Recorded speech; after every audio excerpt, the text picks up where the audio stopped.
All right, let's talk about the Aztecs. They get in. First time ever. And I hate to say this because it comes off negative.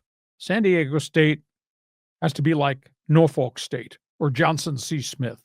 They have to go participate in a play-in game. Austin P. Yeah. So how have they slipped? Right. But this is an aberration of a year. But they're going to have to go play the aforementioned North Carolina. It's going to be an enormous challenge for the Aztecs because Carolina is ACC big-time basketball. Great guard in Davis. Huge issues there. But in terms of San Diego State, Guath will play. What I think is really unfortunate, almost to the point of being unfair, they had to get back on a plane today to go to Dayton to play tomorrow rather than taking a West Coast team, giving them an extra day for the long travel and have them play on Wednesday in a play-in game. Yeah, I think that's a bit of an issue. Enormous challenge for Brian Dutcher and a brilliant coaching staff. They had one full practice, not knowing who they were going to play. Then they found out they're playing North Carolina. So at a walkthrough meeting, they're going to have one private walkthrough practice in Dayton and one extra film session to watch Carolina. But they're going into this with their eyes closed because there's not a lot of time to put stuff in. And they're going into this with Guath wearing a heavy knee brace. And I don't know how many minutes he's going to play and how he's going to stand up, but they think he's ready. And they did all the maintenance they could to protect the young man not getting injured. They do think he's good to go. How many minutes he goes remains to be seen. So San Diego State becomes a play-in basketball team. I never thought in modern day times I'd have to use that phrase to compare them to Norfolk State or whatever. And then Guath he'll play, but who knows how far he goes. I guess a pointed question, considering how really badly they played the second half of the season and how they got punched in the mouth by a bunch of teams, they really deserve to be in the NCAA tournament. You tell me. Go ahead. Don't go there. I mean, they deserve to be in there, but they've lost their best player, for the last 6 games. Yeah, but they were playing up and down, in and out, schizo basketball prior to Guath getting hurt. Well, they were, but I mean, if you were to give those 3 losses to when Guath was out and put them in the win column, we'd be singing a different tune right now. So you got to be happy for the Aztec kids. They get to go. You got, guys like Nick Boyd. They don't want to, they came here for a reason, and you want to fulfill the promise to guys like Pharaoh Compton that could have gone elsewhere, came to San Diego State. Hey, we get to the tournament, and here they are. But of course, it's North Carolina. And I don't care, if people say they were 1-12 in the quad 1, it's North Carolina. Yeah. They're going to have like all-American players on their team. It's going to be a tough go. And the whole world is going to be wanting the Aztecs to win. Yep. And so there's a lot of unique emotion. It's almost, remember that one year when the second round they had to play Florida Gulf Coast? Sure. And the whole nation seemed to be against the Aztecs. But it's a fun opportunity to go against the blue blood. And I'll tell you what, if Magoon Guath puts in like 25 minutes, maybe, boy, they can make a big difference, because I guess North Carolina's got bigs, but they're explosive offensively. So we've got to be at the top of the game. And the weird aspect of the whole North Carolina thing is about a month ago, there was talk that Hubie Davis might not be the coach of the future, that maybe they should just jettison him because it's been such a rocky road. Now, calmer heads prevailed there in Chapel Hill, and they didn't hit the eject button or inform him you're done at the end of the season. But at the end of the day, this is not vintage North Carolina basketball at all. So we got SDSU, North Carolina, play-in game on Tuesday night. Yeah. I'm having a tough time putting my arms around the fact that Aztecs are a play-in team.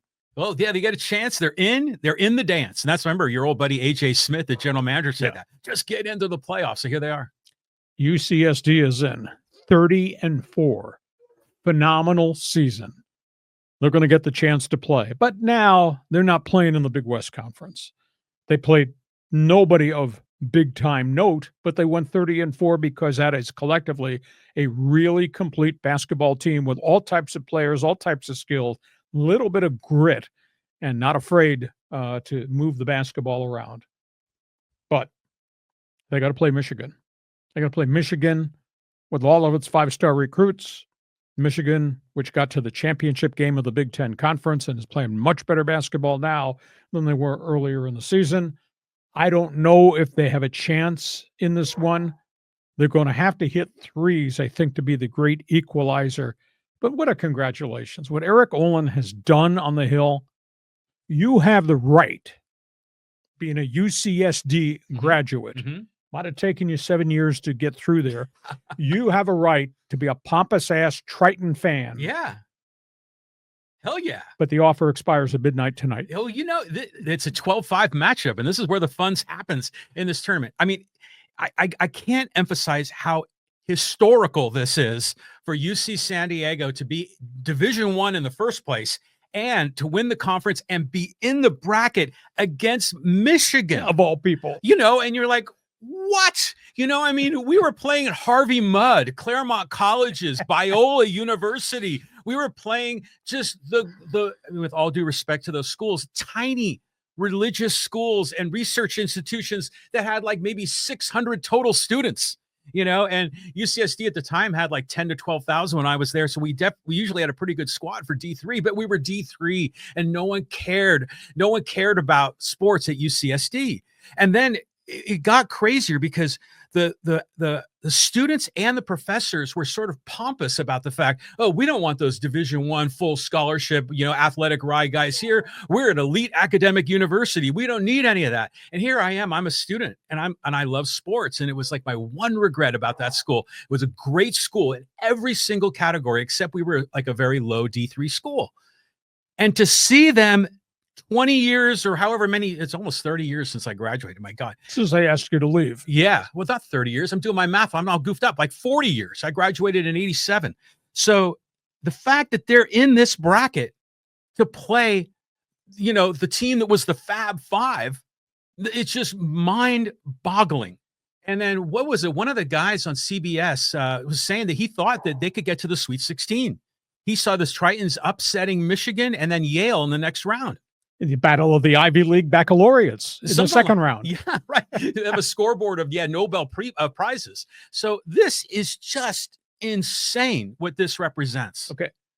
Please, those of you watching on live stream, just remind him that the offer to be a pompous ass Triton graduate expires at midnight tonight. Well, if they win, if they beat Michigan, I'm going to be like floating on the ceiling. You'd be more unbearable than you are, and you're pretty bleeping unbearable at times.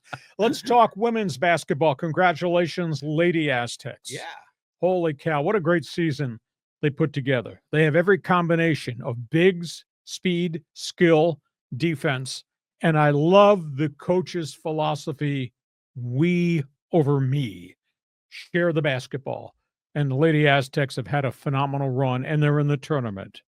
That being said, when they look across the floor, they will see Mulkey. They will see LSU. They will see Kim Mulkey's phenomenal program.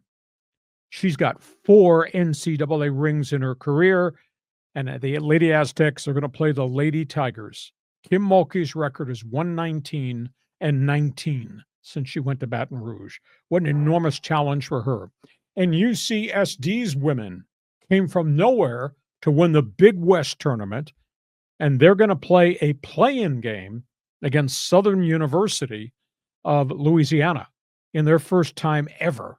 So both the men and women of both these schools, all 4 of them are playing basketball this week, and I don't think anybody's thought that was humanly possible, but hey, congrats to Lady Aztecs and obviously the Lady Tritons. Yeah, this is historic on that level too. 4 teams from San Diego, and it's never happened. And back when the Tritons were D2 and D3, I adopted San Diego State as my athletic program that I cheered for because they were the D1 school. But back in the 90s, no one made the tournament. I mean, nobody in San Diego. You were just happy if like Southern Cal or USC made it, or UCLA. So fantastic. All 4 of them are there. I mean, you got to root for the local team, but Kim Mulkey is just a tremendous person, and I love watching her. She's like one of the first kind of flamboyant coaches out there on the, wearing these really just wild outfits. And I love everything about her. I think she's fantastic. Lady Aztecs have to play a team that's 119-19 under this head coach. Holy cow, is that going to be a hard night at the office? Yeah, oh, it's going to be tough, but what a great experience for them. I mean, it's going to be wonderful. And hey, you know what? Didn't we had a 16-1 in the men's tournament a few years ago? Yeah, exactly. So, all things NCAA March Madness, fans forum chat box is open. We do sports talk the way it should be done. We put topics on the table. We express opinions about the topics on the table. And when we're done, you take over this podcast and tell us what you think. All things go March Madness. One last basketball topic